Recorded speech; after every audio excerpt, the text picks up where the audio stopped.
Dans le noir,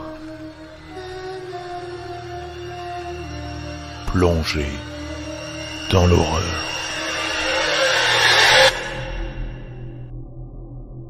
L'algorithme de Google m'a quelque peu surpris ces derniers temps. Il me fait des recommandations très étranges. D'habitude, il est en plein dans le mille. Il prédit même parfois des choses que je veux avant même que je ne les mentionne à voix haute. Et je me demande toujours comment il le sait. Lit-il dans mes pensées? Ou est-ce qu'il me connaît mieux que je ne me connais moi-même? Par exemple, récemment, j'ai envisagé de remplacer mon ordinateur portable. L'ancien commençait à mal fonctionner et ralentissait au point d'être agaçant. Et bien sûr, à ce moment-là, des publicités pour des ordinateurs portables ont commencé à apparaître sur le côté de la fenêtre de mon navigateur lorsque je visitais des sites web. Ça apparaissait alors que je n'avais jamais mentionné le problème, ni à personne, ni même dit à voix haute quoi que ce soit. Encore et encore, des publicités répondant exactement à mes besoins ont commencé à apparaître, de plus en plus spécifiques et effrayantes. Un trou s'était soudainement déchiré dans mes sous-vêtements et une publicité pour des sous-vêtements neufs est apparue sur mon téléphone. J'ai cassé une tasse à café et des publicités pour des tasses ont commencé à apparaître. Au bout d'un moment, je n'avais même plus besoin de penser à ces choses, elles apparaissaient directement dans mon flux avant même que je sache que je les voulais. J'ai essayé de ne pas céder à ces tentations, mais je ne pouvais pas m'en empêcher. Les publicités étaient trop parfaites. C'est tout ce dont j'avais besoin, en un seul clic. Et le fait que j'ai été accro au shopping à une certaine époque ne m'a pas aidé. Les factures ont commencé à s'accumuler, car mes achats en ligne étaient devenus un véritable problème financier pour ma femme et moi. J'ai commencé à discerner des regards de dégoût et d'agacement sur son visage lorsqu'elle me parlait. Et j'ai très vite réalisé que cette addiction ruinait notre mariage. Mais pour être honnête, il n'y avait pas que ça. Les problèmes avaient commencé bien avant. L'habitude d'acheter n'était qu'une échappatoire, et j'ai commencé à m'en rendre compte. Pourtant, je ne pouvais pas la laisser me prendre ça.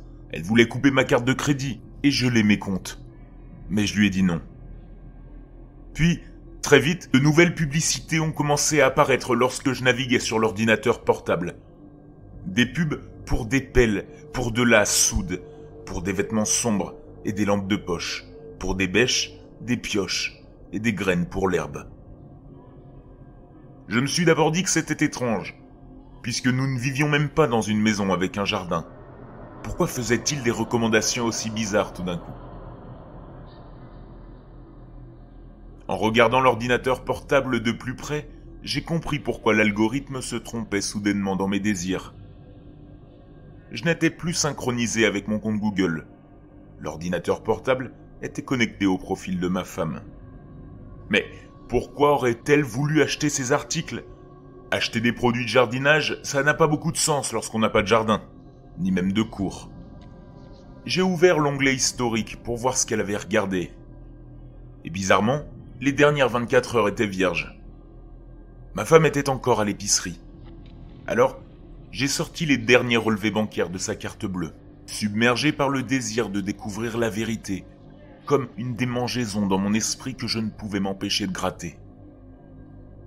Lorsque je me suis connecté à mon compte Google et que j'ai essayé de suivre l'argent, je n'ai pas pu m'empêcher de remarquer les nouvelles publicités qui dominaient les bords de mon écran. Des pubs comme « Apprenez l'autodéfense maintenant », une école de karaté, ou des pubs pour des chaussures de sport, et puis finalement, une publicité en grand écran pour une armurerie. L'armurerie était toute proche de chez nous. J'ai donc décidé d'arrêter de naviguer sur Internet, et je suis sorti de la maison. Concernant les informations bancaires, la seule chose que j'avais pu trouver dans l'historique de notre banque, c'était un gros retrait d'argent la veille. Et ce n'était pas moi. Seule Christine pouvait avoir retiré l'argent. Mais pourquoi? Une certaine partie de moi n'a pas été surprise lorsque j'ai vu sa voiture garée devant le magasin d'armes. Elle était tellement fascinée par son nouvel achat qu'elle n'a même pas remarqué quand je suis passé devant elle. Elle tenait un énorme pistolet dans sa main et le caressait pensivement. Christine avait toujours dit qu'elle détestait les armes à feu.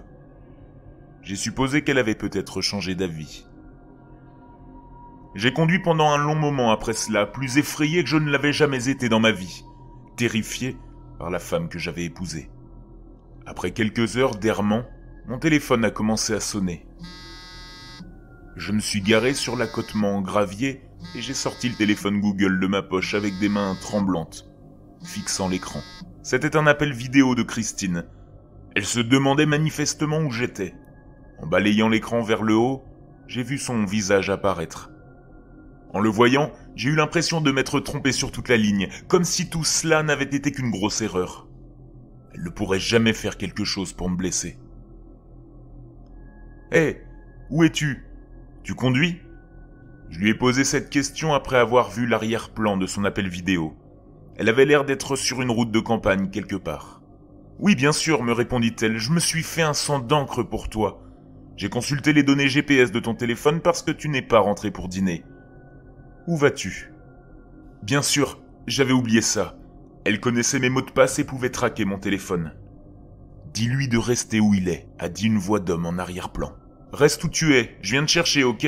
m'a dit ma femme. Elle allait venir me chercher. D'accord. « Christine, c'était la voix de qui ?» lui ai-je demandé. L'appel a soudainement été coupé, alors que son visage abasourdi semblait incapable de trouver une réponse à ma question. Je navigue actuellement sur mon téléphone à la recherche d'un motel où passer la nuit. Les publicités qui s'affichent sur mon téléphone mentionnent toutes des hôtels au Mexique. Je pense que je devrais peut-être écouter Google cette fois.